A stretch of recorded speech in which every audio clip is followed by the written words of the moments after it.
Jackal Fitness here live at the fights tonight. Atlantic City, I got Putney Promotions right here, the man of the hour.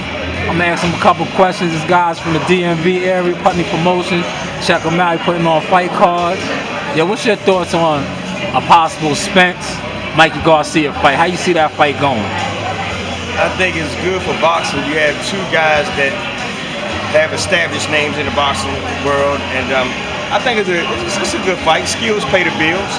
My only concern is I don't know how Mikey Garcia is going to take Earl Spence's power away from him, but that remains to be seen. But I definitely have to go with Earl with a late round stoppage. Okay. Another thing, I don't know if you've seen on the YouTube that Spence and Crawford had met up on the fight card for Maurice Hooker.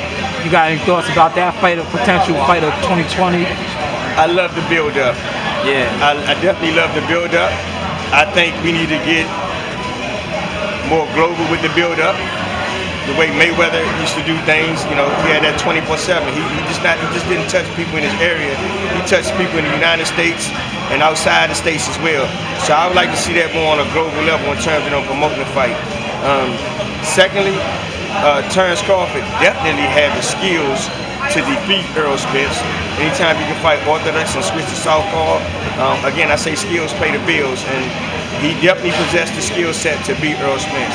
However, one of the things that people is forgetting is that Earl Spence, I think he had the toughest road to getting the welterweight title.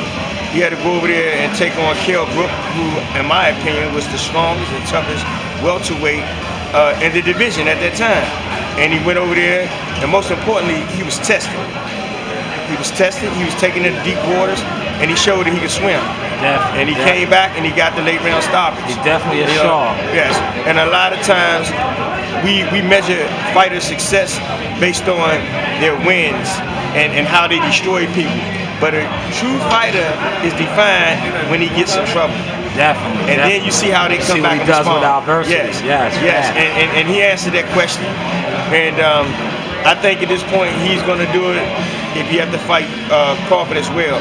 But we don't want to look past Mikey Garcia because, as you notice, in boxing, skills pay the bills and anything can happen. Definitely. And Mikey Garcia is a talented fighter.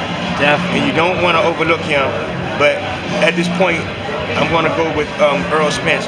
And I pray that once he fights Garcia and Crawford, that he doesn't move up until he conquered the entire weight division. Now, yeah, definitely. As I stated earlier, my only concern with him fighting Keith Thurman is Keith Thurman is strong and he's kind of wild. Yeah. And he reminds me of one of those fighters where you get lax and he can just throw a punch out of nowhere. Kind of like Danny Garcia, the no-look left hook. Definitely.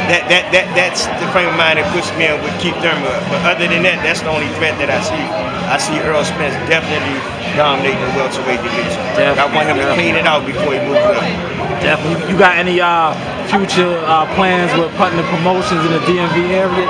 Any cards coming up? Well, we currently in the DMV, as you know, they're very active with their boxing.